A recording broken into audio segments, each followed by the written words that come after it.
Boker Tov, Shalom à tous, à toutes. Bienvenue au club des branchés sur Rabbeinu, l'activiste de la Géoula, la Shiva des cordonniers. Au Hachem, il y a des cordonniers qui arrivent tous les jours à Ouman, cordonniers et des cordonnières. L'armée se met en place chaque jour encore plus. C'est des bonnes nouvelles. Merci Naïm Hamoud pour votre soutien pour les familles à Ouman. Hachem vous bénisse. On avance, Bezrat Hashem Refoua, Shlema, pour notre ami David Ben Mesoda Cohen, qui est dans des souffrances tout le temps terribles. Hashem lui envoie Refoua, Shlema. Shlema tous les malades, Bezrat Hashem, on n'a que des bonnes nouvelles, et que Hashem nous délivre rapidement, parce que le monde est fatigué. Il faut qu'il nous délivre rapidement. Que Rabbi nous montre la vérité. Amen. Vous aussi, soyez tous bénis. Voilà, Baruch Hashem, on est là. On est là où il faut être, au moment où il faut être, et dans le top de ce qu'il y a à être. Qu'est-ce qu'on a à se plaindre? Baruch Hashem. On a tout. Ouais, Refoua Shlema pour tous ceux qui souffrent en froid de la tête et du corps et du cœur. Des Ivoguim, Bezrat Hashem, on a aussi des bonnes nouvelles, qu'on fait des mariages à Ouman tous les jours, Hashem, des Brit Milot, des fiançailles, tous les jours, il faut pas que ça s'arrête, il faut que ça soit la fête, tout le temps. Faut Shlema pour Yoshua Ben Miriam. Pour votre rendez-vous, ça s'est bien passé, ça, c'est sûrement que c'est une réussite virtuelle, on verra, Bezrat Hashem. Mais pour l'instant, ils n'avaient pas vraiment une solution à notre problème. Peut-être qu'il y en aura besoin. En tout cas, il fallait y aller, ça c'est sûr.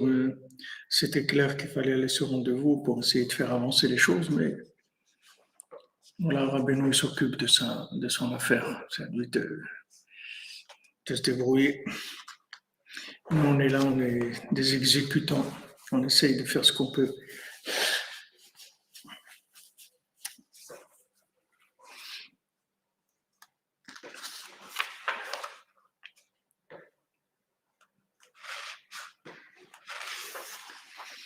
Alors, dans la paracha de Shoftim, il y a un passouk qui parlait mimcha davar la mishpat, ben dam le dam, ben din le din, ben nega le nega, divrivot besharecha. Alors, si maintenant il y a quelque chose qui est une question pour toi, tu ne comprends pas, il y a une question de justice, c'est-à-dire tu ne comprends pas, tu ne sais pas quelle est la justice entre du sang et du sang, c'est-à-dire du sang cachère et du sang qui n'est pas cachère, ou bien entre un jugement ou un autre, ou bien une plaie ou une autre, ou bien qu'il y ait des disputes dans tes portes. Le kamta, tu te lèveras, et tu vas monter vers l'endroit, qu'Hachem, il va choisir pour toi. Au bataille la kohanim alviim et la chauffette asheriye bayam emahem vedarashta veyidulecha et davar mishpat. Et tu arriveras chez les kohanim et les viim et chez les juges qui seront dans ces jours-là et tu chercheras et ils vont te dire le jugement à avoir. Rabbi Nathan dit qu'il parlait mimcha davar le mishtat vekamta va'alita. Quand maintenant il y a quelque chose qui va venir, que tu auras une question, tu ne sauras pas comment juger. Alors tu te lèveras et tu monteras au Beth Amikdash. Rabbi Nathan dit que Adam l'elech bedarkei tshuva. Quand quelqu'un il veut aller sur les chemins de la tshuva. Amen, merci Elisabeth, tu as coupe cadeau gratuit comme vous dites. Quelqu'un il veut aller sur les chemins de la tshuva. Donc, comme nous a dit là à Besançon sur le premier compte, alors en chemin, j'ai raconté une histoire que tout celui qui l'a entendu, il avait une pensée de repentir. Donc maintenant, quand quelqu'un il veut aller sur le chemin de la tchouva, il va aller sur le chemin du retour vers Hachem. Asaïch liyot baki ba'alacha. Il doit connaître les règles du jeu, il doit savoir comment ça marche. Vesaïch liyot shne bekiyut. Et il doit avoir deux expertises. Baki bertso, baki besho. Il doit connaître la halakha quand il est dans des moments de aliyah, où il est en forme, où tout va bien, et aussi dans des moments de chauve, c'est-à-dire des moments où il est repoussé un petit peu en arrière. Baki Behaïl, Baki Benafik, qui soit expert en montée et en descente. Ah oui, Mordechai Yehudi, c'est sûr qu'aujourd'hui, c'est surtout l'expertise de la descente, parce que les montées, il n'y en a pas tellement. Merci, Marielle, à vous, Shabbat Shalom. Yeshua Hashem Kerefaïn, merci, que Dieu vous bénisse. Donc, il faut être un expert en montée, en descente, comme dit notre ami. Voilà, exactement. Quand on a mal à l'âme, on va chez Rabbeinu. Chez Zeprinat, Imesak Shamaim Shamata, Vatsi Asheol Neka.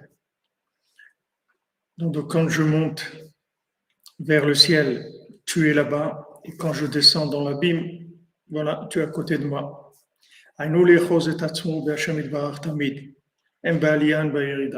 Toujours s'accrocher à Hachem tout le temps, qu'on soit dans des moments de montée ou de descente. Et ça, c'est la perfection des chemins de la tchouva. C'est-à-dire faire tchouva, c'est savoir comment se comporter dans les deux cas. C'est-à-dire comment se comporter quand on est dans les lumières et on a de l'enthousiasme, etc. Et comment on fait quand c'est éteint, quand on est en mode extinction, comment on fait? Alors il faut savoir comment réagir dans ces deux situations parce que c'est ça la tchouva. On ne peut pas faire tchouva si on ne connaît pas ça. Si quelqu'un il connaît que le chemin de la montée ou que celui de la descente, il ne va pas trop s'en sortir. Quoique aujourd'hui, celui qui connaît que celui de la descente, il peut s'en sortir à 95% parce qu'il n'y a que des descentes.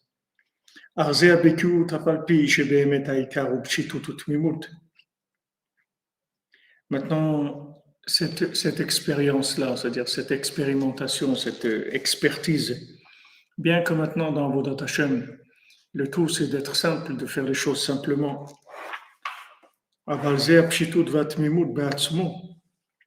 Mais cette simplicité-là, cette intégrité-là, elle-même, de pouvoir faire rentrer ça bien dans le cœur des gens, ou amok venifla meod, c'est quelque chose de très profond et d'extrêmement élevé. Il ne faut pas croire que la simplicité, c'est de la lourdeur ou des sabots, des gros sabots. C'est pas ça la simplicité. La simplicité, c'est quelque chose d'extrêmement profond et d'extrêmement élevé. Balzénemar qui parlait mimcha davar, un mishpat. Et sur ça que la Torah elle nous dit, quand tu ne sauras pas comment faire, quand tu ne sauras pas comment faire, c'est-à-dire comment on fait pour pas perdre la tmimout, comment on fait pour pas se compliquer, comment on fait pour pas calculer, pour pas avoir de la ruse, comment on fait pour être simple dans toutes les situations. Ça, la Torah nous dit quand tu verras quelque chose que tu sauras pas quelle attitude avoir. Ben dam les dames, entre le sang et le sang. Maintenant, cet enseignement-là de Rabbi Nathan, maintenant dans l'écoute à la Chot, il le fait sur la Torah Vav, qui est une Torah de Elul. La Torah 6, ceux qui ont demandé que je leur envoie le texte en français, je leur ai envoyé aujourd'hui. Il y a plusieurs personnes qui ont demandé, qu'ils ont reçu le texte, et vous verrez dans ce texte-là cette profondeur extraordinaire, comme Rabbeinu l'explique, le principe de la tchouva, de Baki. Baki, le Shem Yabok Yudbet et Kouf, qui est 112, et Baki Birzo, Baki Beshov, et que deux fois 112, ça fait 224, c'est Gematria Derer. Donc, quand on est Baki dans la montée et la descente, alors ça c'est le chemin, les Darkei Hatshuva, les chemins. Et là-bas, Rabbeinu, il parle de dame et de dom. C'est-à-dire, quand ici, il dit, quand il parlait, Mibra Davar, la Mishpat, dame les dames. Alors ici, dans le sens simple, ça parle du sang qui est cachère, du sang qui n'est pas cachère. Mais Rabbeinu, là-bas, il parle du sang qui vient des affronts. C'est-à-dire, quand on reçoit des affronts, ça nous vide le côté gauche du sang. Et à ce moment-là, il faut se taire et il ne faut pas réagir. Il ne faut pas parler, il ne faut rien dire. Il faut supporter les affronts et savoir que ces affronts-là, c'est la seule façon qu'on a de pouvoir faire tchouva. C'est-à-dire, si on n'a pas ça, on ne peut pas faire tchouva. Si quelqu'un ne peut pas supporter les affronts, il ne pourra pas faire tchouva.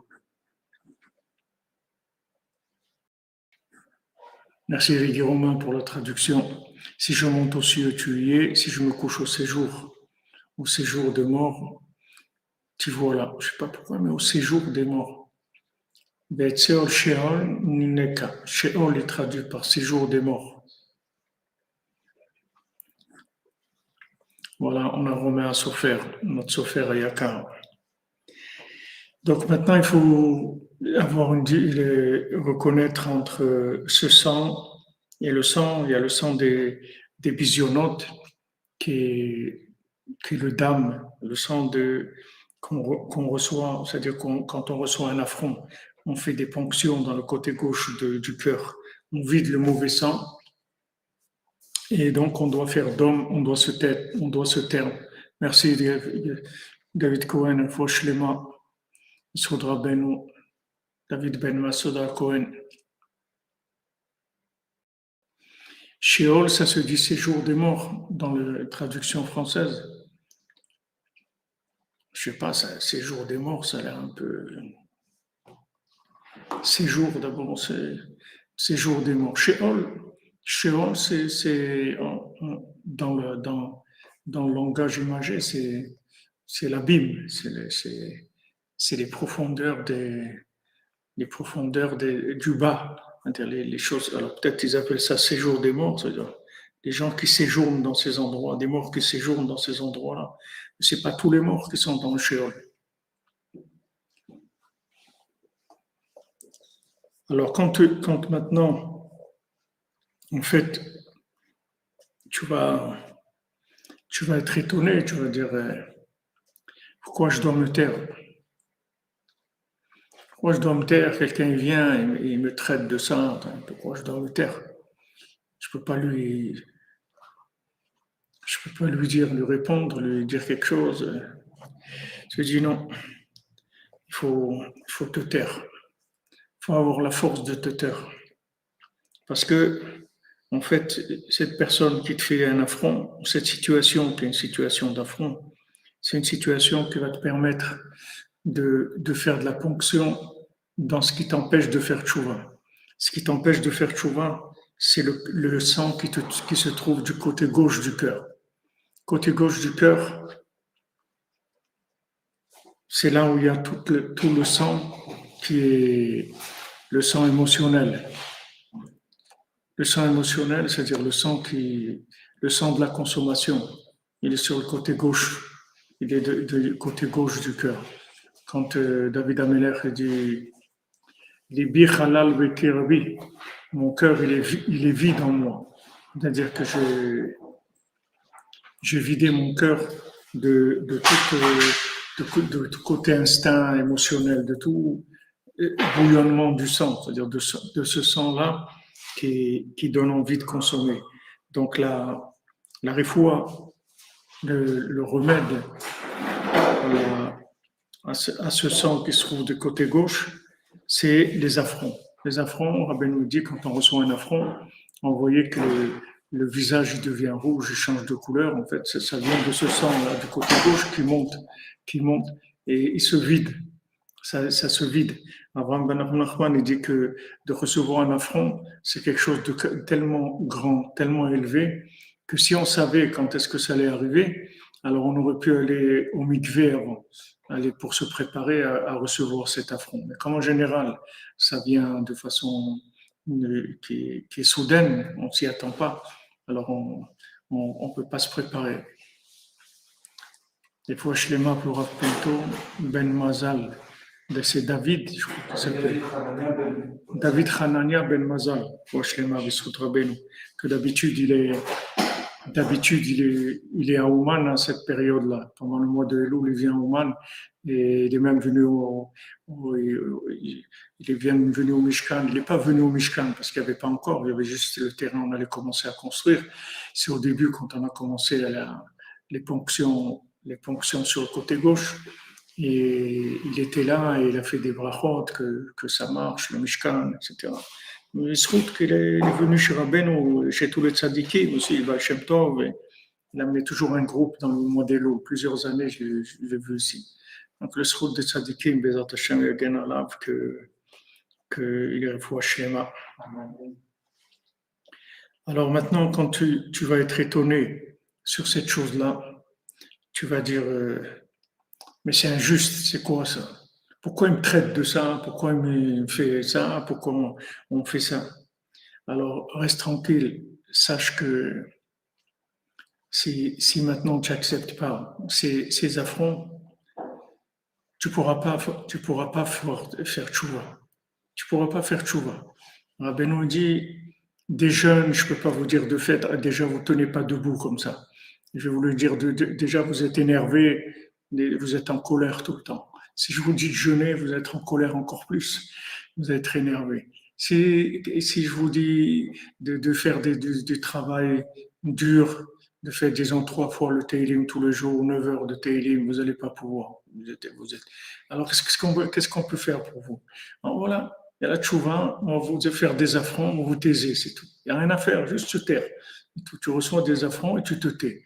Maintenant, pour ça, il faut avoir une force. Il faut avoir de la force. Parce qu'on a envie de répondre. Quelqu'un nous fait un affront, c'est terrible un affront. C'est dur à supporter. Il y a des gens, c'est pas un affront. Il y a des gens que leur vie entière, c'est un affront. C'est pas qu'ils ont un affront une fois par semaine. Ils sont tout le temps, ils sont en ponction du côté gauche sans arrêt, sans arrêt. Toute leur vie, c'est une honte.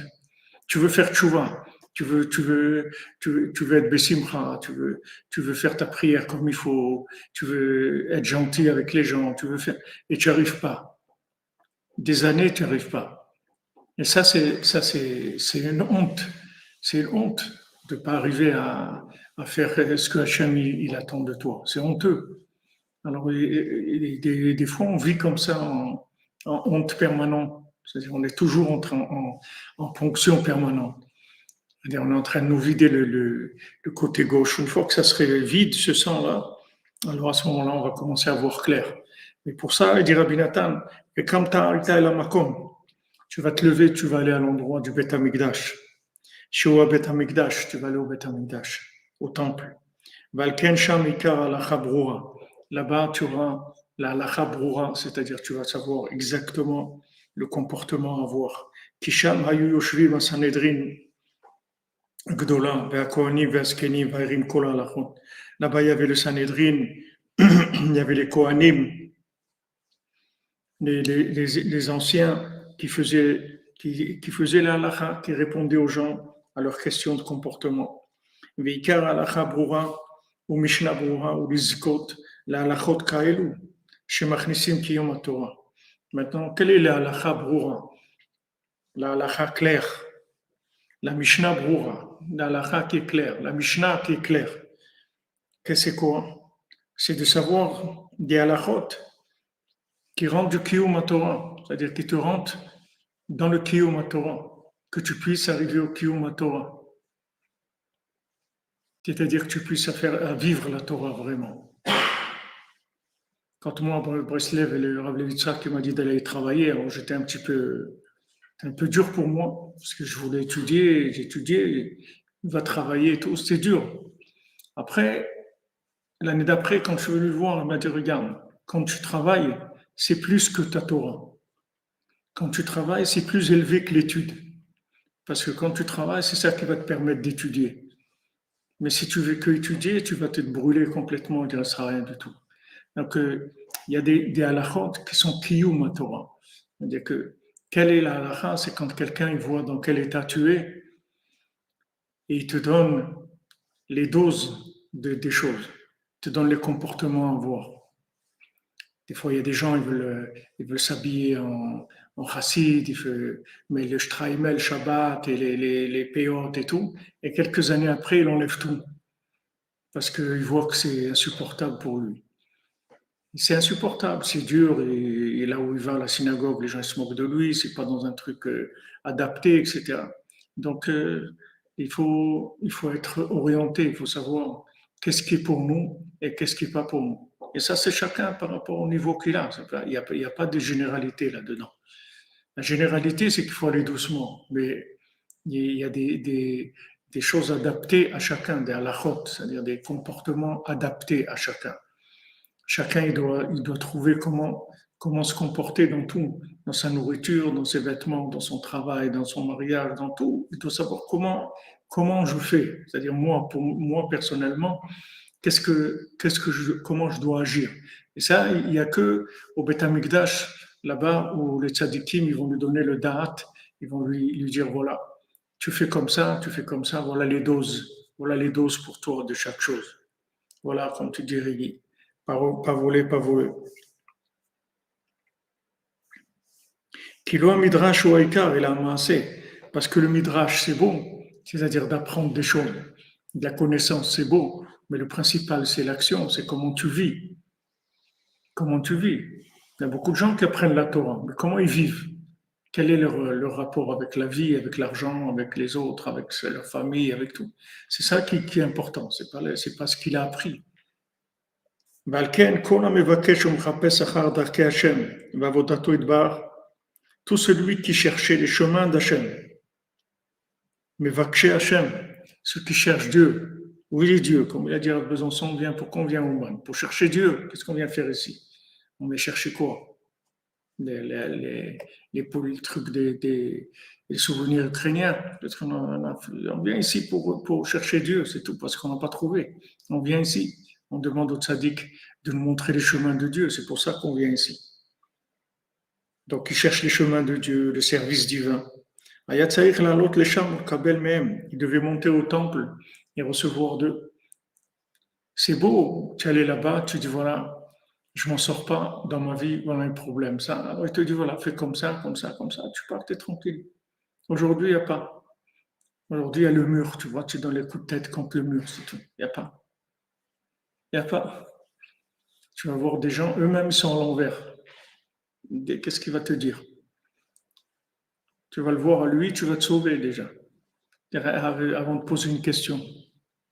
Celui-là, il dit ça, alors tu dis le contraire, et le contraire de celui-là, il n'y a pas d'alakha. C'est des fous, les mondes des fous. Celui dit ça, tu fais ça, c'est très grave. Et l'autre, il dit, c'est ça qu'il faut faire. Alors, qu'est-ce que je fais?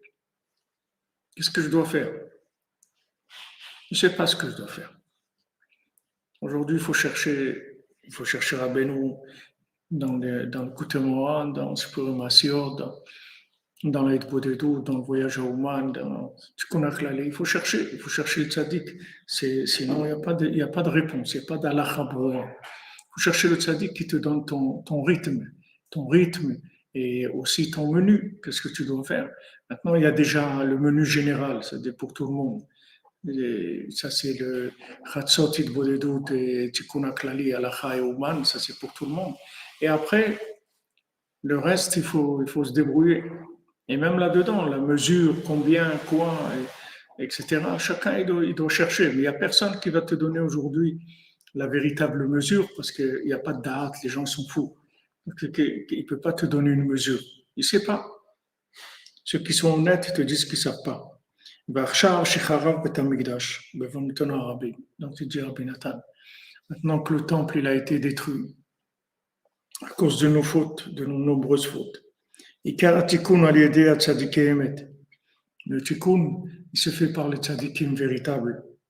Chez Prinat Moshe et Prinat Bet Amigdash. Ils sont la Prinat de Moshe, qui sont le Bet Amigdash. C'est eux-mêmes le Bet Amigdash. Qui est Kol Mishesh Bodéa, qui est venait Bet Amigdash Beyamav. Parce que tout celui qui a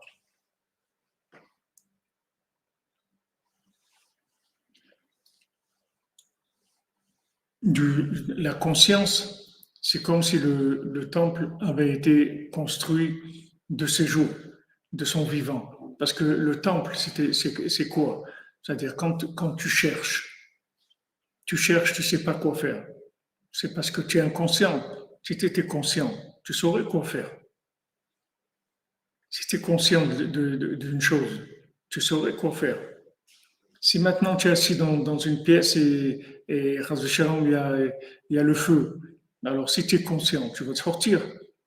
Maintenant, si tu te poses des questions, est-ce que je dois sortir ou je dois rester? Ça veut dire que tu es inconscient. Ça veut dire que tu ne sais pas ce qui est en train de se passer. Donc, toute la difficulté à trouver la halakha, c'est-à-dire le comportement, ça vient du fait que tu es inconscient. C'est-à-dire, comme vous avez dit, c'est-à-dire non.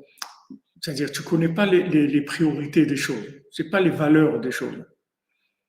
Par exemple, c'est écrit dans le Shulchan Aruch qu'il y a des choses que tu dois, tu dois te laisser tuer et tu ne dois pas transgresser. Il y a des choses comme ça que si on veut t'obliger à faire ça, alors tu dis non, je préfère qu'on me tue. Par exemple, les 30 000 qu'il y avait à Oman, alors ils sont morts comme ça. Ils n'ont pas accepté de faire Avodah Zarah, de se prosterner à une idole et les ont tous tués. Parce que la halakha te dit de faire ça. Maintenant, il y a des cas où la Torah elle te dit, dans ce cas-là, tu n'es pas obligé. Tu n'es pas obligé de te laisser tuer, mais il te dit, mais si quelqu'un il veut, il peut se laisser tuer pour cette chose-là. Il dit, non, non, il y avait une fois quelqu'un s'était converti et en Russie et après il a été pris comme il était juif et tout, ils l'ont déporté en Sibérie. Et en Sibérie, comme c'était quelqu'un d'un intellectuel, quelqu'un qui était professeur ou autre, alors ils lui ont dit, voilà, si tu veux, tu enseignes, tu apprends aux gens, tu leur apprends à écrire, à lire, ou je sais pas, tout ce qu'ils savaient, et tu n'as pas besoin de travailler dehors. La Sibérie, c'est moins 40 ou moins 50. Tu travailleras dans des locaux fermés. Mais seulement, il faut travailler le Shabbat aussi. Lui, il a dit, moi, je ne travaille pas Shabbat. Et si tu ne travailles pas Shabbat, tu peux ne pas travailler le Shabbat, mais tu vas aller casser du bois, des trucs sous moins 40, moins 50, pas de problème. Alors il a été, et il a commencé à travailler, et petit à petit, il a commencé à s'affaiblir et à tomber malade. Et sa femme elle lui a dit, mais tu es fou, c'est pikuach nefesh, c'est-à-dire que tu n'as pas le droit, tu peux transgresser Shabbat pour ça, parce que maintenant tu vas mourir si tu continues. Il a dit, moi, je ne me suis pas converti pour transgresser Shabbat. Moi, je garde Shabbat. Et il est mort. Et quelques mois comme ça, après, il est mort. S'il veut choisir, il choisit. C'est-à-dire, il y a des choses où on est libre de choisir. Mais ça, c'est des dons de soi. Il n'y a personne qui peut nous empêcher. Comme la tzedaka, on te dit, voilà, tu donnes 10%. Maintenant, si tu veux, tu donnes 20%. Mais après, tu fais attention parce que il ne faut pas que toi-même, après, tu sois en manque, etc. Alors ça, on dit, c'est quand quelqu'un, il donne, il distribue comme ça. Mais quand quelqu'un, il donne de la tzedaka c'est un moyen pour lui de s'en sortir. Il donne la tzedaka pour qu'Hachem, il lui ouvre des portes parce qu'il a besoin de délivrance. Alors là, on dit, tu peux tout donner, tu peux donner tout ce que tu as. Tu peux donner tout ce que tu as. Parce que tu veux que ça s'ouvre. Tu as quelque chose, tu veux trouver une solution.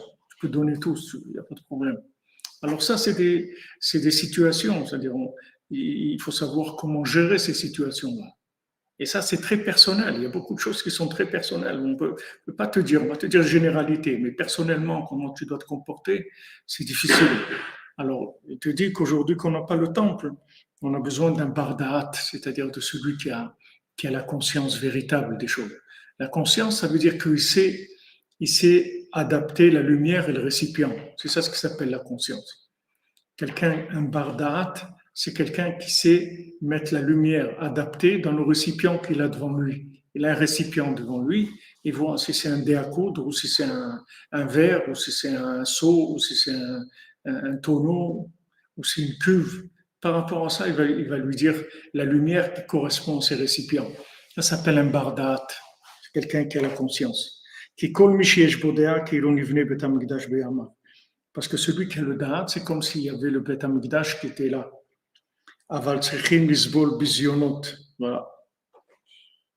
Rabbi Nathan, il dit, mais pour des bizyonot, c'est-à-dire tu vas supporter des affronts. Ou shfichut damim arbe, et beaucoup de versements de sang. Beaucoup. Kodem shezochim mitkarev lahem gam acharkar. Avant qu'on s'approche des tzadikim véritables, et même après. Même après. Il y a combien il faut accepter des hontes, et des hontes, et des hontes. Et on te laisse pas faire, tu veux faire, te laisse pas faire, on t'empêche. La guerre, des trucs. Tu traites de tous les noms, de trucs, de tout ce qui est possible. Et c'est le prix à payer, c'est tout, si tu veux. Maintenant, si tu veux faire monter un club de pétanque à l'Estac, ils vont te laisser tranquille. Pas de problème. Tu joues à la pétanque, tu as le cochonnet et les trucs, pas de problème. Mais si tu veux faire pour Abeno, Abinatan, aujourd'hui il m'a donné du chizouk dans une lettre, un match comme s'il avait écrit pour moi. Il m'a dit, sache que quand c'est Abeno, c'est très très difficile, très très difficile. Il y a beaucoup d'opposants, il y a beaucoup d'opposition. Mamash, c'est incroyable. C'est des choses incroyables. Regarde, sur le même terrain où on est en train de travailler, il y a quelqu'un qui construit la même chose que ce que nous sommes en train de construire. À lui, ils ne disent rien du tout. Et nous, à 5 mètres, la police vient sans arrêt. On fait la même chose, du béton avec de la ferraille. Lui, ils ne lui disent rien. C'est un hôtel, ils ne lui disent rien. Et nous, à quelques mètres, ils viennent sans arrêt. Alors, Rabbi Nathan, les gars, ça, si tu veux, parce que tu veux travailler pour Rabbeinu. Alors voilà, tu veux te rapprocher d'Hachem, c'est la même chose. Tu veux pas te rapprocher d'Hachem, tu cherches l'honneur, tu cherches des choses comme ça, de la connaissance, tu veux être un érudit, de la connaissance et tout, pas de problème. Tu vas trouver, on va t'ouvrir les portes, on va te faire le sourire partout, il n'y a aucun problème. Ils viennent pour des pots de vin, ouais. Mais le problème, c'est que les pots de vin, ici, ils coûtent très très cher. C'est pas des petits pots de vin, c'est des grands tonneaux de vin. C'est pas des petits pots. Les petits pots, ça aurait été bien. Je sais, Eric et Romain, vous êtes avec moi, je sais. Alors, au Hachem, il faut beaucoup de bisionotes pour s'approcher et pour continuer après. Il y a le rapprocher, rentrer, et après continuer. Quand tu es dedans, quand tu veux continuer, il faut continuer. Tu veux diffuser Rabbeinu, tu veux faire venir des gens humains, tu veux renforcer des gens qui sont brisés, tu veux faire connaître la parole du tzaddik au monde. Il faut que tu saches que il y a beaucoup d'affronts. Beaucoup d'affronts. בכל שכן שצריכים לסבול כעס וקפדות שכועס עליו לפעמים רבו הצדיק בעצמו, כי כל זה לטובתו.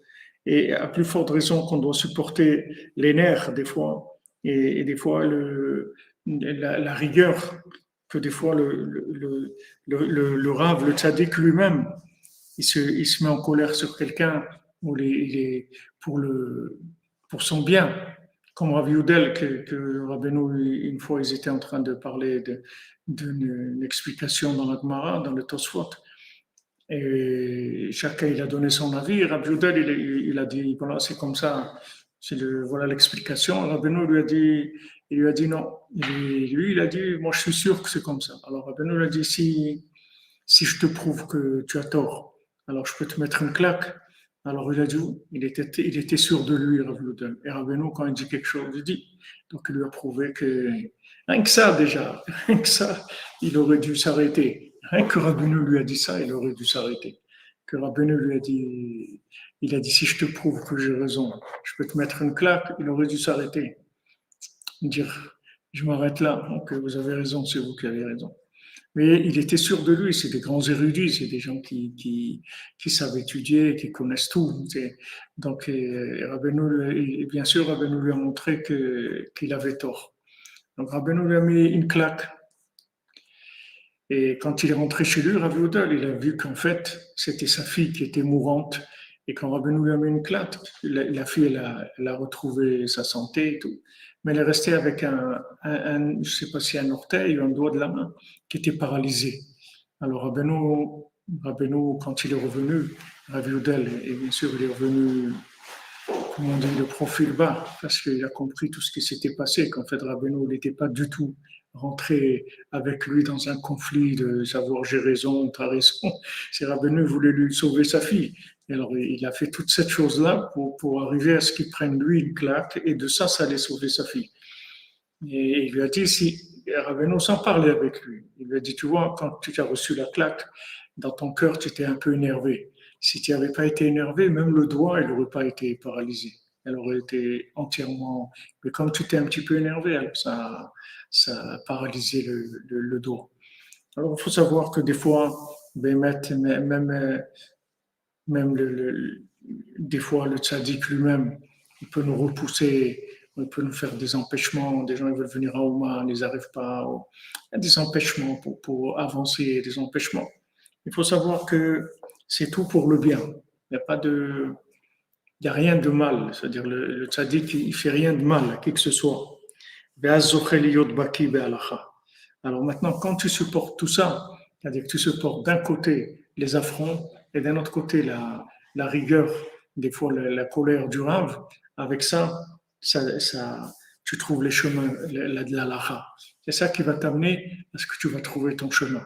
Parce que ça va te nettoyer complètement la vision des choses. C'est-à-dire que tu pourras avoir une vision qui est claire. C'est-à-dire que maintenant, cette békiout-là, c'est-à-dire cette expertise, que tu puisses toujours être avec Hachem. Pas que maintenant, quand ça va, et tu fais du bien, et quand ça va pas, tu commences à faire des bêtises. Non, tu es toujours avec Hachem. En haut, en bas, n'importe comment, tu es toujours avec Hachem. Quand tu es en haut, tu ne perds pas la tête, tu n'as pas la folie des grandeurs, tu ne commences pas à avoir de l'orgueil et des trucs. Et quand tu es en bas, tu ne te décourages pas, tu ne fais pas de bêtises. Pour arriver à ça, il faut le halakha, c'est-à-dire cette békiout-là, cette expertise en montée, en descente. להחזיק את עצמו בשם יתברך תמיד בכל מקום שהוא שם, אפילו בשאול תחתיות ומתחתיו.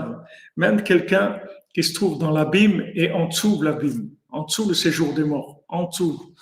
C'est-à-dire en dessous, il y a la résidence des morts et il y a en dessous ça encore. Ad en ketz ven tachlit, c'est-à-dire que jusqu'à l'infini, la descente infinie. Tu vois la descente infinie, c'est-à-dire il y a des descentes qui sont infinies. C'est-à-dire que la personne, elle fait que comme une boule de neige. Ça descend, ça descend, ça descend. Il ne sait pas quand ça va s'arrêter. Ça ne s'arrête pas. Il fait que dégringoler, c'est tout. Il fait que dégringoler. Tous les jours de sa vie, dégringole. C'est tout. Il fait que ça. Et il doit rester avec Hachem. Même là, même dans cette dégringolade permanente, il doit rester avec Hachem. Il ne doit pas lâcher. Mais comment on fait ça? Comment on fait pour ça? C'est-à-dire, normalement, pourquoi les gens ne lâchent pas? Parce qu'ils ont un peu de réussite. Comme tu dis, quelqu'un, il ouvre un magasin. Ok, tous les jours, il perd de l'argent. Alors, il va fermer le magasin. Mais non, continue. Il dit, mais je perds tous les jours plus. Non, continue, c'est bon. C'est très dur. Quelqu'un, il fait que dégringoler. Depuis qu'il a commencé à faire tchouva, il dégringole. Il est pire même qu'avant. Même quand il n'était pas religieux, il ne faisait pas de bêtises comme ça. Non, il fait que dégringoler sans arrêt, sans arrêt. Et là-bas, il y a des méthodes pour rester accroché à Hachem. Même là-bas, il n'y a pas de problème. Hachem, il est toujours là. Seulement, il faut connaître la halakha. C'est-à-dire, il faut savoir comment je fais. Comment je fais pour rester avec Hachem, pour jamais lâcher Hachem.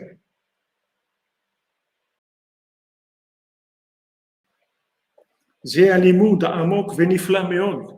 Il ne faut pas croire que ça c'est une étude tellement simple. C'est un limoud, c'est une étude qui est extraordinaire, extrêmement profonde. Comment on fait pour ça?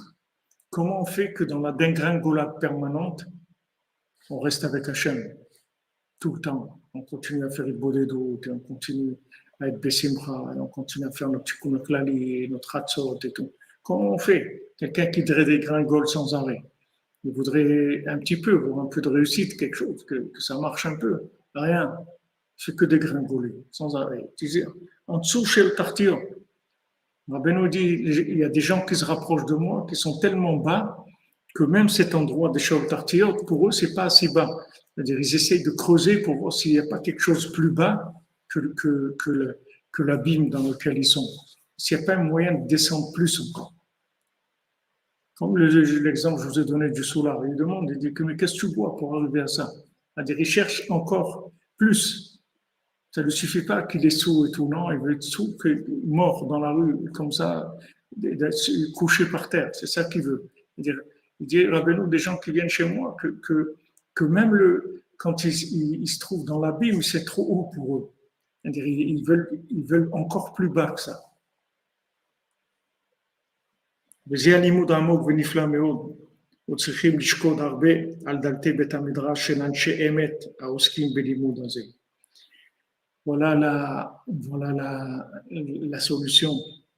Il faut le shkodarve, shkida, c'est-à-dire il faut de l'assiduité, beaucoup, beaucoup venir taper à la porte tout le temps, des portes du Bet Midrash, des portes du centre d'études de Anshe Emet, des gens de vérité, Auskim Belimou Dazé, qu'eux s'occupent de cette étude-là, c'est-à-dire leur étude à eux.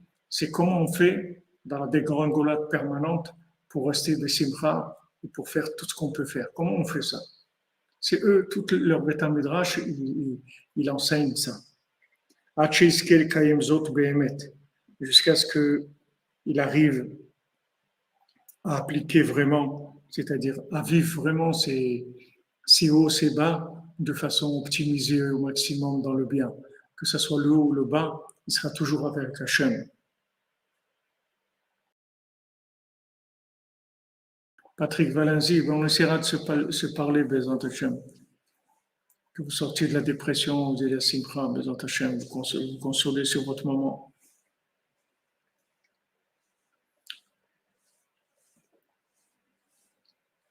Il y a des gens qui disent, ouais, ça, pas grave et tout, ça va passer. Non, il ne faut pas attendre que ça passe. Il faut faire quelque chose quand on est en bas, comme quand on est en haut. Il faut faire quelque chose pour que ça dure, pour qu'on reste en haut. Et quand on est en bas, il faut faire quelque chose pour s'en sortir. Il ne faut pas dire ça va passer. Il ne faut pas rester passif, dire ça va passer. C'est pas ça l'attitude. Il y a des choses à faire par rapport à l'endroit où tu te trouves qui vont te permettre de vivre ces moments-là. Jusqu'à que tu arrives, Bémet, il dit à vivre ça. ועיקר איכת הגלות הוא מחמד שהם משתדלים להתקרב לצדיקי אמת ולקבל מהם בגיות הזאת. Donc voilà, Rabbi Nathan te dit clairement, tout l'exil dans lequel on est. Pourquoi Mashiach ne vient pas? Parce que les gens, ils ne font pas d'efforts pour se rapprocher du tzaddik véritable. Voilà pourquoi Mashiach ne vient pas. Les gens ne veulent pas se rapprocher de Rabbeinu. Ils ne veulent pas. Rabbeinu promet des choses. Rabbeinu donne des garanties. Rabbeinu donne. Les gens ne veulent pas. Ils ne sont pas mishtadel. Ils ne font pas des choses pour se rapprocher. Alors maintenant, quand ils ne font pas des choses pour se rapprocher, ils ne savent pas vivre ni leurs réussites ni leurs échecs. Ils ne savent pas comment vivre quand ça marche bien et comment vivre quand ils sont en dégringolade. Ils ne savent pas. Ils ne savent pas. Quand ils sont en bas, ils n'arrivent pas, ils sont tristes, ils sont débranchés, ils ne sont pas bien. Et quand ils sont en haut, ils sont pleins d'orgueil et des trucs. Ils n'arrivent pas à vivre ces situations. Parce qu'il n'y a que lui qui a la clé des comportements à avoir dans ces situations. Il n'y a personne qui peut te dire quoi faire. Il n'y a que lui qui peut t'inspirer et te dire, voilà, quand tu vas vivre, tu vas faire comme ça, tu vas faire comme ça. Il te suit selon où tu te trouves, il te donne le comportement à avoir. Comme la vitesse, c'est-à-dire là où tu te trouves, il te donne les vitesses adaptées. Tu peux rouler 110 ou 60 ou 40 ou 80. Selon où tu es, il te donne la façon de vivre, si tu es en haut ou en bas. Voilà, c'est clair. Ika arichat galut. Voilà pourquoi la galoute, l'exil est dur, ça ne rapproche pas du tzaddik pour recevoir du tzaddik cette expérience, cette expertise-là, c'est d'être expert en Avodat Hashem. Parce qu'il faut beaucoup demander, il faut beaucoup chercher. Achar Rabbi Kazé, il faut chercher un tel rabbi, Sheyeda Bibikiot Azot, qui connaît ça. Il faut chercher un rabbi qui connaît ça, sinon tu ne peux pas t'en sortir. Si tu vas chez un rabbi qui te gronde tout le temps, tu vas te casser en morceaux. Si tu tombes chez un rabbi qui te passe de la pommade, tu vas aussi te casser en morceaux. Donc il faut quelqu'un qui sache exactement comment gérer les hauts et le bas, te donner les conseils à avoir dans ces situations-là. Qui a filou gdolim ou manigim, parce que même des grands, des dirigeants du Ham Israël, Lav koladam zochel edam misé. C'est pas tout le monde qui sait ça. C'est pas tout le monde qui sait ça. Il y a des rabbinim, tu peux pas leur parler. Si tu leur dis les problèmes que tu as, ils vont te jeter. Ils vont te dire, tu rentres plus à la synagogue. Tu dis, attends, mais moi je suis venu vous raconter mes problèmes pour vous m'aider. Il dit, oui, dégage d'ici, c'est tout. Et si tu lui dis que tu as réussi et tout, il va te dire, il faut participer, et peut-être tu peux refaire la synagogue à tes frais et tout, ce sera bien. C'est-à-dire que tu sais pas avec qui tu vas parler. Tu n'as pas avec qui parler. Il faut quelqu'un qui soit complètement indépendant de ce monde, qui n'ait plus rien à voir avec ce monde, qui peut te conseiller. Et tant que quelqu'un il est là, il ne peut pas te conseiller. Même que c'est quelqu'un de grand et tout, qui connaît beaucoup de Torah, c'est quelqu'un d'important et tout. Il ne pourra pas traiter tes problèmes.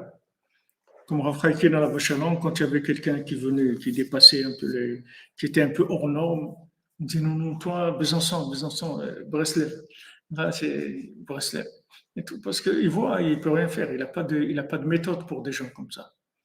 La méthode pour quelqu'un normal qui vient s'asseoir, il étudie, il fait son CDR à la yeshiva normal, il suit les cours, etc.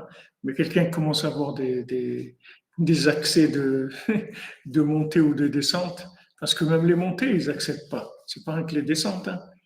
Même les montées, quand quelqu'un il commence à étudier de façon trop forte aussi, ça, ils ne supportent pas. Ils te disent, mais calme-toi, il ne faut pas exagérer. C'est-à-dire, des fois, tu as envie de faire des pointes de vitesse comme ça, tu es inspiré, tu as envie. Mais ça aussi, ils ne supportent pas, ni le haut ni le bas, parce qu'ils ne savent pas gérer. Ils savent pas gérer. Ils ont que la méthode classique, c'est tout. Ils ont le classique, des gens classiques. Des gens classiques aujourd'hui, il n'y en a plus, il y a que des fous. Qu'est-ce que tu vas faire avec une méthode classique? Tous les gens, ils sont fous. Tu vas dire, faire quoi avec une méthode classique? Tu ne vas pas y arriver. Ils ne savent pas comment réagir. Il dit, אפילו גדולים ומנהיגים, לאו כל אחד זוכה לדע על זה. ועל ידי ההשתדלות והבקשה והחיפוש אחר הצדיק האמת. Et par l'hishtadlut, quand tu fais des efforts, voilà, tu viens, tu voyages à Oman, tu cherches, c'est tout, tu es venu parce que tu cherches quelque chose. Même si maintenant, quand tu es là, qu'est-ce que tu fais? Pas grand-chose et tout. Tu fais un petit tikkun akali par jour, quelque chose, ok. Mais tu es venu parce que tu cherches. Donc le déplacement, c'est déjà énorme. Rabbi nous dit que c'est même le principal. Quand quelqu'un il veut faire quelque chose, que tout son judaïsme dépend de ça, Rabbi nous dit voyager chez le tzaddik. C'est le voyage le principal, c'est le déplacement, principal déplacement. Après, ce qui se passe, c'est ce qui se passe, qu'est-ce que tu vas faire? Chacun, il fait ce qu'il peut. Il y en a, il ne peut pas supporter ça, l'autre ça, il n'arrive pas, l'autre ça. Mais il est venu là. Il n'est pas, allé au festival des fleurs, de je ne sais pas quoi, le festival de la bière à Munich ou des choses comme ça. Non, il est là. Il est à Ouman. Pourquoi tu es venu à Ouman? Parce que tu cherches Dieu. Voilà. Il a ishtadlut. Il a fait quelque chose.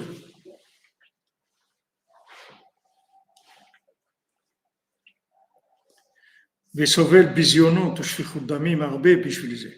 Et il supporte des affronts et beaucoup de shfichut damim, c'est-à-dire que mamash, des écoulements de sang à cause de ça.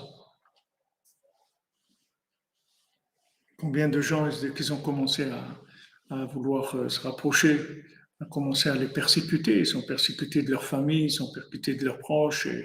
Et des fois, c'est dans une même famille, des fois, c'est des conjoints. Il y en a un qui fait tchouva, l'autre il reste à la gare, sur le quai de la gare. C'est difficile. Ils n'ont pas le même degré d'engagement et tout. C'est très difficile.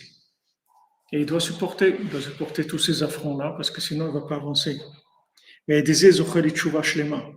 Maintenant, si quelqu'un il supporte ces affronts-là, avec ça, il va pouvoir faire une tchouva complète.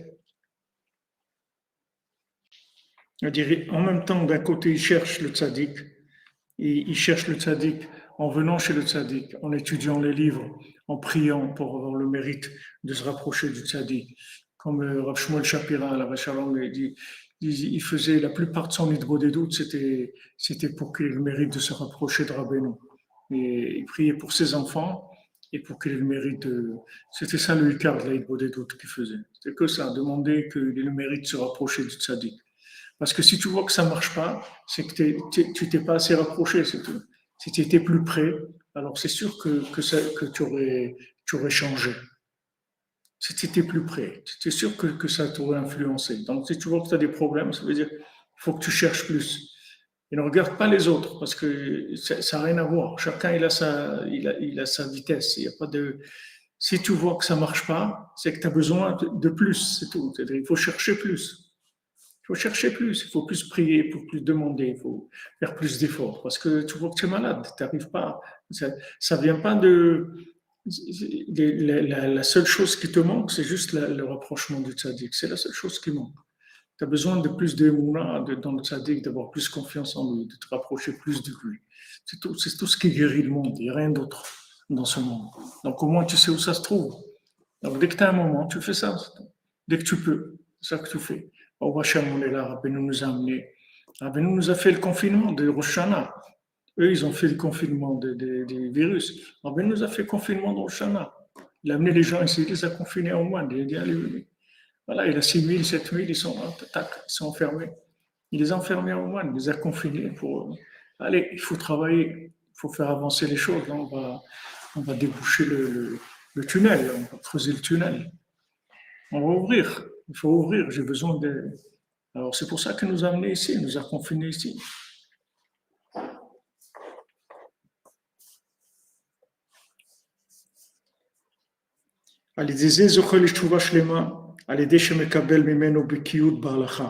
Donc maintenant, en fait,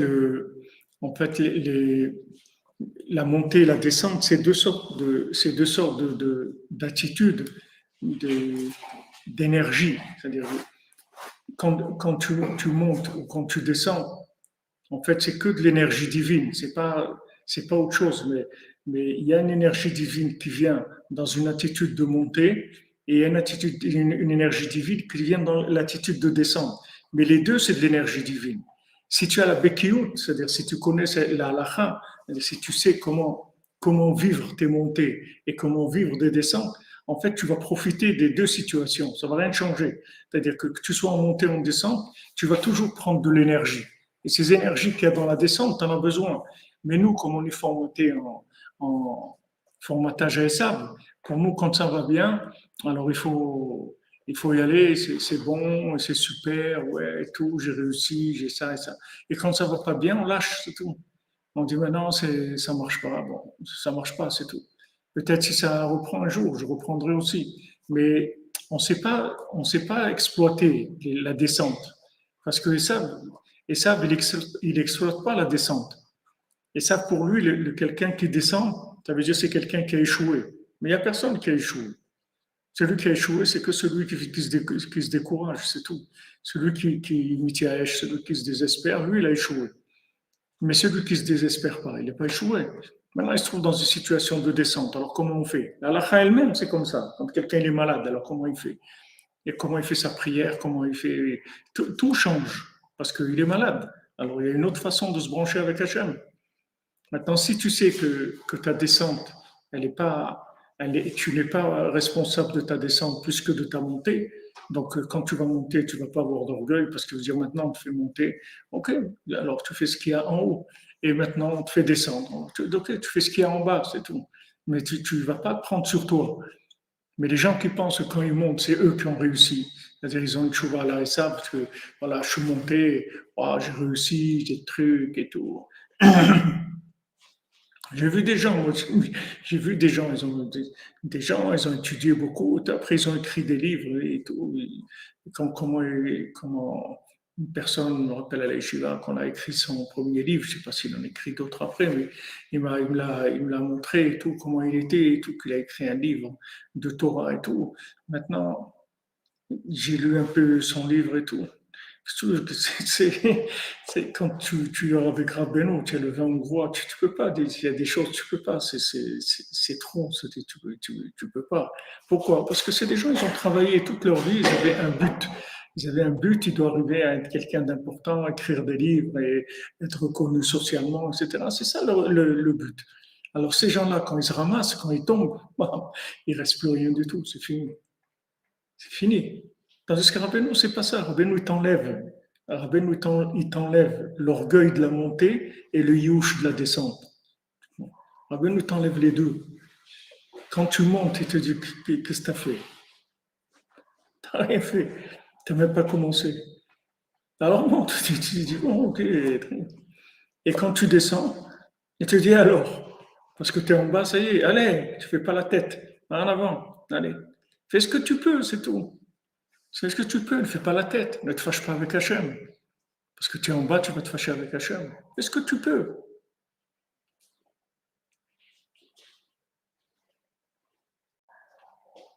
On prend ça. Ça, il n'y a que Rabbeinu qui peut te donner ça. Personne ne sait comment ça fonctionne. La montée, plus ou moins, les gens, ils savent. C'est-à-dire, ils savent.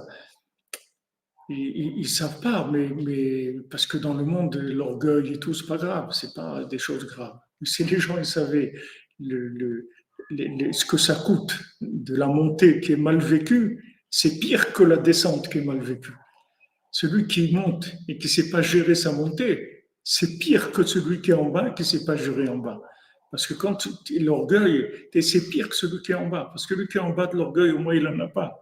Il est déjà à Shafel, à Benouti, c'est-à-dire un pauvre. Quand il prie, tout de suite, Hachem, il écoute sa prière. Pourquoi? Parce qu'il est pauvre. Il y avait un Breslever, c'est Rav Chaim Kiblitcher. Il était très pauvre. Et après des années, il a une bracha dans sa vie, il s'est enrichi et tout. Alors une fois, il parlait avec son frère ou avec quelqu'un et il lui disait, alors Chaim, comment ça va maintenant? Bon, Hachem, tu vis bien, tu as tout ce qu'il faut. Il dit, c'est vrai, bon, Hachem, j'ai une bonne parnassa, je suis bien et tout. Mais le Teilim que je sortais avant, je ne peux plus le sortir. C'est-à-dire, ce Teilim que je faisais avant, je ne peux plus le faire comme ça. Parce qu'il ne peut pas. Avant, il avait un Teilim de pauvre. Donc, il était tout le temps en train de pleurer, demander, etc. Maintenant, il a la parnassa, il a tout. Il ne peut plus. Mais tu vois, c'était des gens de vérité. C'est pas des gens qui se roulaient pas. C'est pas parce qu'ils étaient en haut, commençaient à se raconter des histoires, à se dire bon, c'est Hachem qui a voulu, hein, c'est comme ça. Non, il sait très très bien qu'il a eu une chose, mais il a perdu une autre. Il n'a pas comme une femme qui était mariée avec un Breslever, elle supportait pas, il se lève à Khatzot, il étudie jusqu'au matin et tout, c'est quoi cette vie, truc et tout. Elle dit non, non, moi je veux quelqu'un de normal, je veux un bonhomme normal. La nuit il dort, le matin il se lève, il va travailler, il fait sa prière, il travaille et tout. Je veux pas un Breslever, c'est trop pour moi. Elle n'a pas voulu, elle a divorcé, elle n'a pas voulu. Alors, quelques années après, elle parlait avec son ami et elle lui demandait, alors ton nouveau mari, tu es heureuse et tout. Elle lui dit, oui, je suis bien avec lui, je manque de rien matériellement, etc. C'était pas comme avec le Breslever, qu'elle était tout le temps en train de... Mais le Breslever, c'est le mari que j'ai, c'est pas le Breslever que j'avais. Il n'a rien à voir avec ça. Ok, il y a de la parnassa, il y a des trucs, mais la lumière, la imuna, la simcha, tout ça, il n'y a pas. Alors il y a comme ça des choix dans la vie. Il y a des gens qui gèrent mal les situations. C'est pas parce que quelqu'un il a de la réussite que ça veut dire que c'est bien. La réussite, il faut savoir la gérer. Comme l'échec, comme la descente, c'est pareil. C'est-à-dire les deux, ça demande un mode d'emploi. Les gens ils croient que parce que ça fait plaisir de monter, alors c'est normal, il n'y a pas de problème. Non, non, pour la montée, ne vous occupez pas de moi. C'est juste si j'ai des problèmes, si je descends, je viendrai vous voir. Mais tu sais pas que la descente, elle vient du fait que tu es mal monté, c'est pour ça que tu descends. Si tu savais gérer la montée, jamais tu descendrais. Tu n'aurais pas besoin de descendre, Rabbi Nathan dit. On te fait descendre parce que quand tu montes, tu ne sais pas gérer la réussite. Alors que tu commences à avoir de l'orgueil, tu commences à croire que ça y est, etc. Alors là, tu descends pour remettre les choses à niveau. Mais des fois, la descente, c'est beaucoup mieux que la montée. Il y a des gens, ils sont beaucoup plus vrais quand ils sont en bas que quand ils sont en haut. Quand ils sont en haut, tu ne peux même pas t'approcher d'eux, tu ne peux même pas parler avec eux. Ils sont complètement dans des fantasmes. Et quand ils sont en bas, ça y est, tu peux venir, tu peux parler avec eux. Maintenant, ils sont calmes, ils n'ont plus de folie.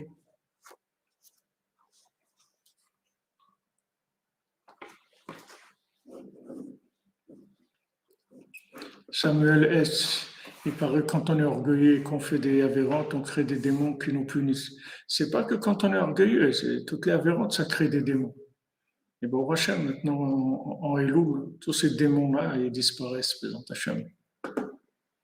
Ouais, exactement, Lionel. Des fois, il faut descendre très bas pour monter très haut. Ouais, si on a le vertige, il ne faut pas aller trop haut, c'est vrai. Tu as raison, Fred,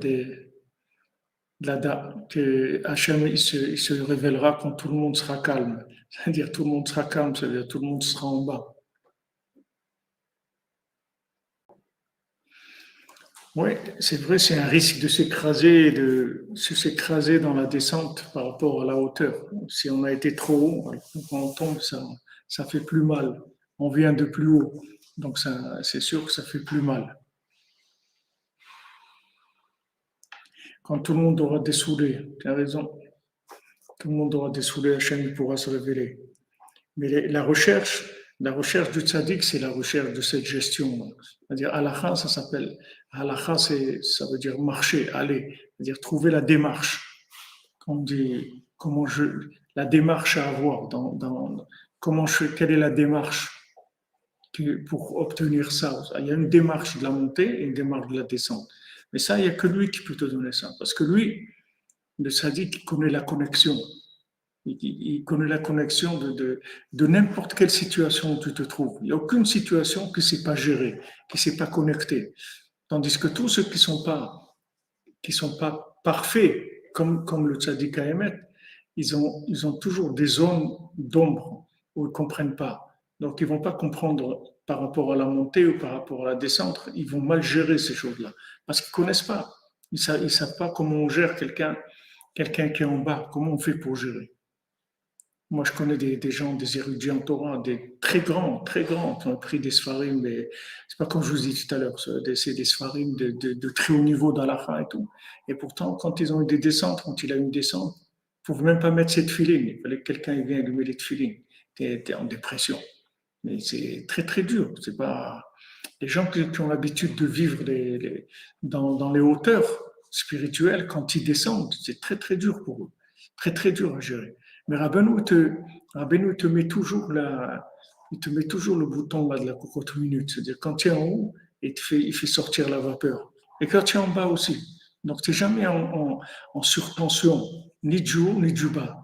Tu n'es jamais dans le super orgueil, tu n'es jamais dans le super youch.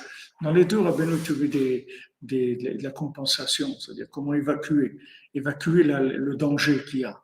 En bas, mais comme il a dit notre ami Mordechai tout à l'heure, c'est-à-dire que nos générations, c'est surtout à gérer le bas. C'est-à-dire il faut apprendre aux enfants, il faut leur apprendre comment on gère quand on est en bas, comment on gère des problèmes, comment on gère l'obscurité, parce que c'est que de l'obscurité, c'est que des fous. Les gens ils vont se marier, ils vont se rendre compte que le conjoint, il est pas, c'est pas des gens, tous les gens sont comme ça. C'est pas, tu vas pas chercher quelqu'un de normal, 100%, il y a pas, tous les gens, ils ont des problèmes. Comment on fait pour vivre avec quelqu'un qui a des problèmes? C'est ça qu'il faut que tu leur apprennes. Même si le mariage c'est beau, tout le monde il est beau, tout le monde il est gentil, c'est super, tout est ok. Mais après, comment on vit avec des gens qui sont pas, comme point de vue comportement, ils sont loin d'être parfaits. Ça, c'est la réalité d'aujourd'hui. Donc, si tu n'as pas une simra extraordinaire, si tu n'as pas des moments comme ça de Hatzot et tout, tu connectes, tu ne peux pas tenir. Rabbeinu l'a dit, le Breslever il disait, il dit, ne crois pas que Hatzot, on fait, on fait Hatzot parce qu'on va voir un avis, on va voir la révélation du prophète Eliyahu. Alvaï, mais c'est pas ça. On fait Hatzot rien que pour tenir, c'est tout. C'est juste pour tenir, pour supporter les contradictions, pour supporter la folie. C'est pour ça la seule raison pour qu'on fait ce travail-là. On se lève la nuit, on fait des efforts parce qu'on veut rester connecté. On ne veut pas que les épreuves elles nous déconnectent. Les conseils que Rabbeinu te donne, c'est comment tu vas être connecté, quand tu es en haut, quand tu es en bas, pareil.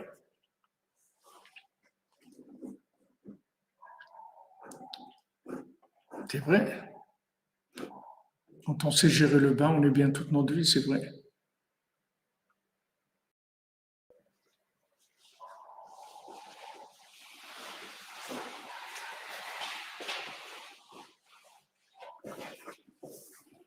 Alors, Khalid, j'ai pas bien compris ta question. Est-ce que ça veut dire qu'on doit être capable de faire le discernement entre les attentes de Dieu et celles des humains? Ah oui, bien sûr, je comprends ce que tu veux dire. Bien sûr. Ah, Dieu, il attend qu'on ne se fâche pas avec lui. Il ne faut pas qu'on se fâche avec lui, qu'on soit en haut ou qu'on soit en bas. Dieu ne veut pas qu'on se fâche avec lui. Tandis que les humains, vous le voyez très bien, ceux qui ont eu des moments difficiles dans leur vie, ils perdent beaucoup d'amis. Il y a beaucoup d'amis qui disparaissent quand vous avez des moments difficiles. Tous les faux amis ils disparaissent. Donc, c'est sûr que Hachem, ce qu'il attend de nous, c'est pas ce que les hommes ils attendent de nous.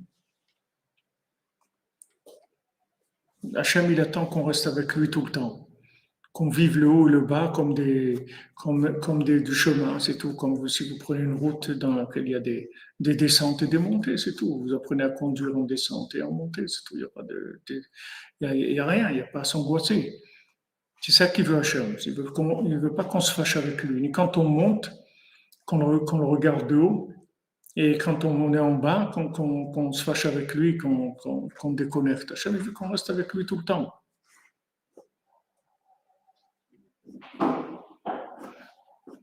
Ah oui, Fred Lada, si vous vous rapprochez de Dieu, vous allez perdre beaucoup d'amis. Mais vous n'avez rien perdu parce que ce pas des vrais amis. Si vous avez un ami ou deux, ça suffit si c'est des vrais, avec qui vous pouvez parler de Dieu, c'est le principal. Qu'est-ce que vous allez faire avec des amis qui racontent n'importe quoi? Ce pas des amis. Les amis, c'est des amis d'âme, des gens branchés sur la recherche divine. C'est ça des vrais amis. Sinon, c'est quoi? Parce qu'on a besoin de passer du temps. C'est tout.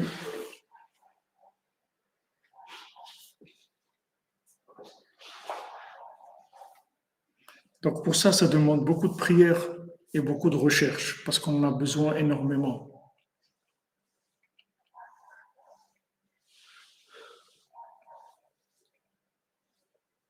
Ça coupe souvent, vous dites. Moi, chez moi, je ne vois pas de coupure. Je ne sais pas si ça vient de chez vous ou de chez moi. Moi, je n'ai pas l'impression que ça coupe ici.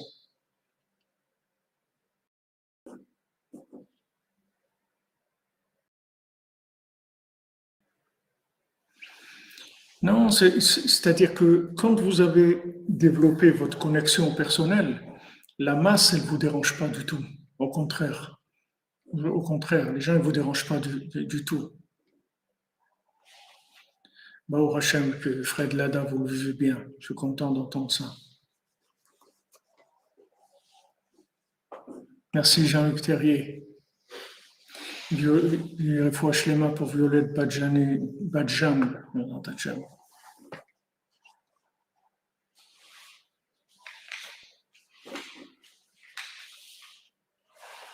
Être en haut, être en bas, c'est pas difficile.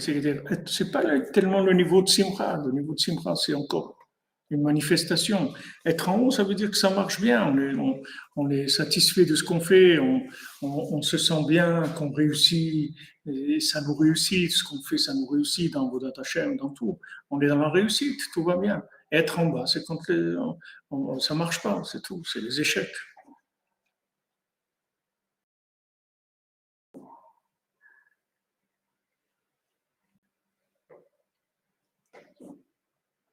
Voilà, comme tu dis, la vie, il faut vivre sa vie au milieu des autres. Les autres, ils sont pas, c'est pas un problème. Les autres, c'est un problème pour les gens qui ne se sont pas trouvés, c'est un problème. Pour les gens qui se sont trouvés, il y a pas de problème. Si vous faites les conseils de Rabbeinu, vous n'avez de problème avec personne. Benjamin Piel, tu arrives à Oman dans une semaine, eh bien, bon voyage, bon rabat, bon rabat.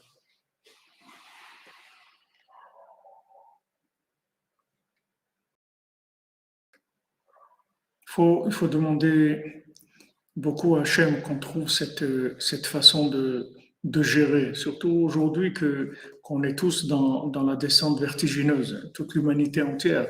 Il faut préparer nos enfants aussi, parce que ça n'a pas l'air d'aller dans des meilleurs... l'avenir, il n'a pas l'air moins fou ça a l'air de plus en plus fou puisqu'il y a des problèmes de comportement, de mœurs, de dépression, des trucs. C'est-à-dire le monde, il va vers beaucoup, beaucoup de problèmes. Donc il faut apprendre aux enfants à gérer ces problèmes-là. Comment on fait face aux problèmes? C'est ça le Icar. Bien que quand on cherche tous la réussite et que tout aille bien, etc. Mais il faut préparer comment on gère quand il y a des problèmes. Comment on fait quand on tombe avec des gens qui sont malades et qui ont des problèmes de comportement? Comment on fait avec ça? C'est là où on a besoin. Et ça, il n'y a que le tzaddik qui peut te donner ça. Il n'y a personne qui peut te dire comment on fait. Il n'y a que lui. Et quand tu suis ses conseils, tu t'attaches à lui et tu le cherches tous les jours. Alors tu peux arriver à avoir cette béquilloute là. Dès qu'à un moment, tu restes, tu restes dans la même vitesse, tu vois, que la montée ou que la descente. Il y a des voitures comme ça ne change rien. Tu sois en montée, en descente, tu roules à la même vitesse parce qu'ils ont des moteurs très puissants. Donc, quand il y a une montée, elle ne sent pas du tout la montée, la voiture. Et la descente, c'est son embrayage ou ces trucs qui font qu'elle roule normalement. Tu ne sens pas du tout. Il faut que tu arrives à une connexion, que tu ne sentes rien, ni dans les montées, ni dans les descentes. Tu sois bien dans les deux. Tu vois que ce n'est pas évident parce que nous, émotionnellement, on est choqués dans les descentes. Et émotionnellement, dans la montée aussi, on a une hyper satisfaction qui dépasse un petit peu l'aïmouna, c'est-à-dire on croit que ça vient de nous, qu'on a fait des choses, etc. Alors, quand tu es en haut, il faut travailler beaucoup sur le remerciement à Hachem et savoir que ça vient d'Hachem et tout. Et quand tu es en bas, il faut savoir que Hachem, il t'aime et jamais il va te laisser. Il n'y a aucun problème. Du côté d'Hachem, il n'y a jamais de problème. Tu sois en haut, que tu sois en bas, de son côté à lui, il n'y a pas de problème. Le problème, c'est chez nous. On ne sait pas gérer ces situations-là. Merci David Bernard. Puisse Dieu nous délivrer des profondeurs de Satan. Amen, amen.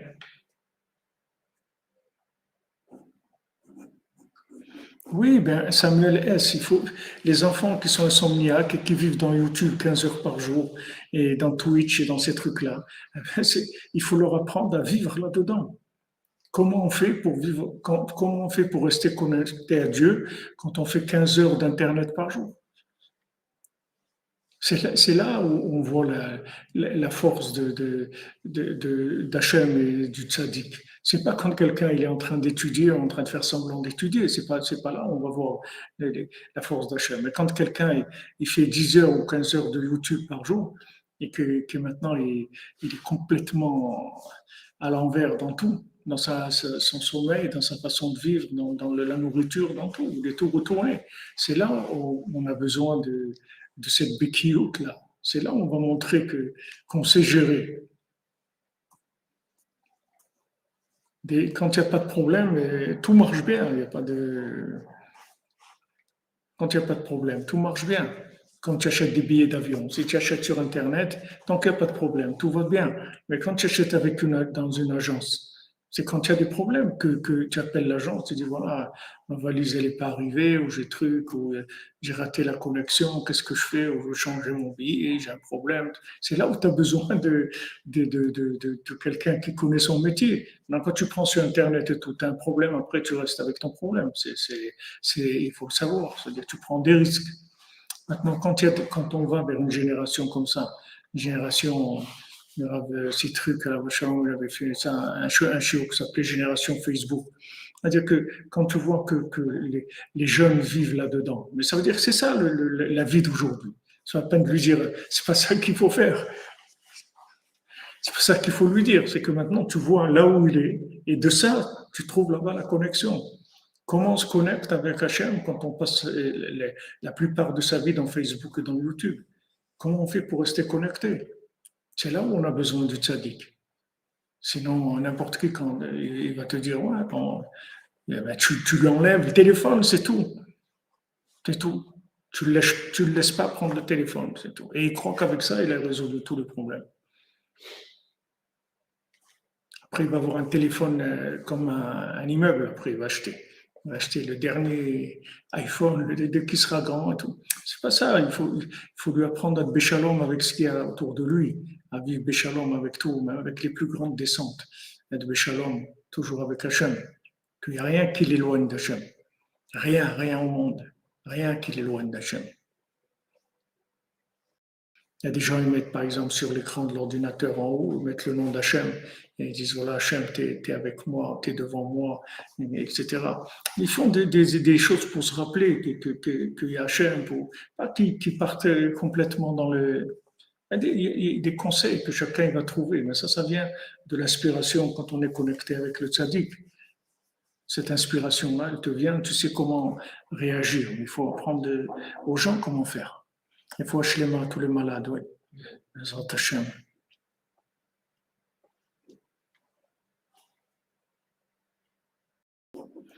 Après de l'ADA, c'est sûr que c'est un mirage que nous on se rapproche de Dieu, ça je suis d'accord avec toi. C'est vraiment. Ah, tu dis, ouais, il peut rester sur YouTube, mais il se branche sur breslev.fr, sur la cordonnerie, c'est vrai. Non, c'est pas. C'est les Chris Marin, les jeunes, c'est pas qu'ils écoutent pas. Ils écoutent pas les gens qui se présentent comme des sages. Il faut pas se présenter comme des sages, parce que aujourd'hui, des sages, il n'y en a pas, il y a que des fous. Donc, il faut pas se présenter comme des sages. Il faut rentrer. Comme Rabbeinu, il a parlé du dindon. Le dindon, il y a quelqu'un qui se prenait pour un dindon. Alors, il était sous la table, et celui qui a voulu le soigner, alors tous les médecins, ils ont essayé de lui dire, mais tu n'es pas un dindon, on sort et tout. Lui, ça ne faisait rien, il était énervé. Alors il y a un qui est venu, qui s'est mis avec lui sous la table et qui lui a dit, ça va? Il dit, ouais, ouais. Et il dit, moi aussi, je suis un dindon. Il dit, ah bon, enchanté, tout ça. Et comme ça, doucement, il a fait sortir. Il s'est mis avec lui, il a fait sortir tout le monde. Parce qu'il s'est fait copain avec lui. Et c'est pas, il ne faut pas venir avec de la sagesse. Annoncer, moi je suis le sage et toi tu es le fou. Mais ça ne va jamais marcher. Aujourd'hui, il faut dire, voilà, on est fous, tous on est fous. Alors qu'est-ce qu'on fait? Alors maintenant, voilà, on va être copains, etc. Et comme ça, doucement, tu le sors. Mais si tu lui dis, moi je suis le sage et toi tu es le fou, il ne va jamais t'écouter.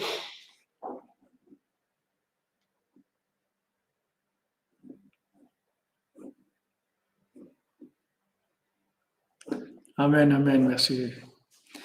Merci à vous les amis. Voilà, passez un bon Shabbat. N'oubliez pas de manger Shabbat, de bons repas. Ouais, bon, Alpes, si vous avez raison, il faut préparer les bons sabats, ça c'est sûr. Alors, le Shabbat, Rabbeinu nous donne comme conseil les repas de Shabbat, qu'avec ça, on arrive à lutter contre les sables. Vous voyez, juste des repas de Shabbat. Les repas de Shabbat, Bessimcha, chanter, manger de bon manger. Avec ça, on, on élimine le foie, le côté de la consommation, et on donne de la force à l'esprit, Bezat Hashem.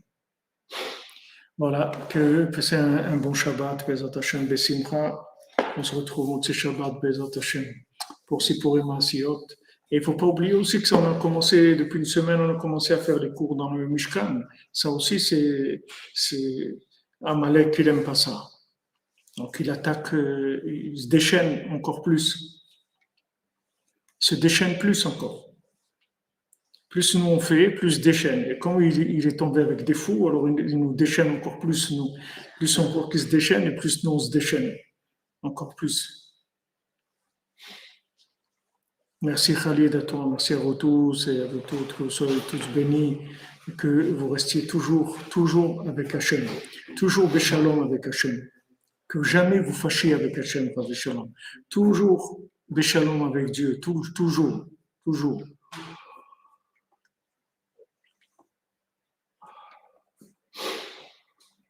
Ça c'est qu'Hachem, jamais il nous juge négativement. Toujours Hachem, il nous juge positivement. Et aujourd'hui, on est dans un monde de fous, donc on est qu'en jugement positif. Il n'y a plus de jugement négatif sur nous. C'est impossible parce qu'on vit dans un monde de fous. Personne ne peut nous juger d'après des critères de logique, de normes. Il n'y a aucune norme. Il y a que des anormaux aujourd'hui. Il n'y a que ça. Il n'y a plus des gens normaux. Donc, il n'y a plus de jugement comme il y avait avant. Comme il y avait avant, il n'y a pas. Il y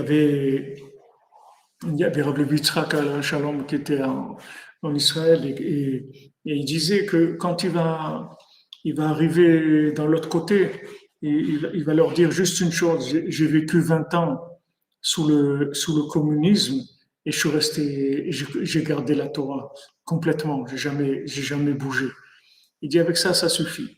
Nous, on va pas dire 20 ans sur le communisme, non, on veut dire on a vécu dans un monde de fous, complètement. Qu'est-ce qui peut nous juger? Un monde de fous. Amen, Binyamin Pel, bientôt Tzion, Bezant Hashem, Bezant Hashem. Ah ouais, le Maboul, on dit le Maboul et Mahaboul, avec les Mahaboul et Maboul.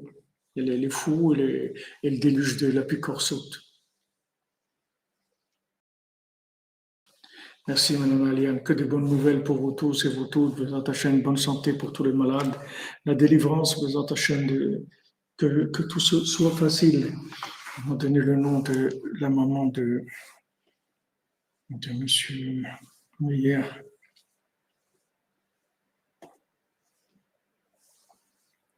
Michael Journeau, si je vais t'appeler avant Shabbat, je vais essayer de mettre le maximum que je peux t'appeler avant Shabbat, Bezant Hashem.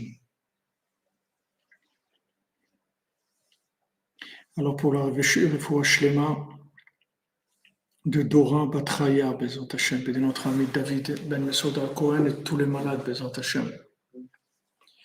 Voilà, portez-vous bien et dans la joie, quoi qu'il en soit, que de la joie et remercier Hashem parce que notre vie, elle est vraiment extraordinaire. Vraiment, on a eu de la chance dans ce monde de fous de trouver un petit havre de paix comme ça chez Rabbeinu, où il y a du cœur, il y a de la compréhension, il y a de la simplicité. C'est un grand miracle. C'est un très grand miracle. Il faut remercier Hachem pour ça.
Franchement, pour Violette Benjamin.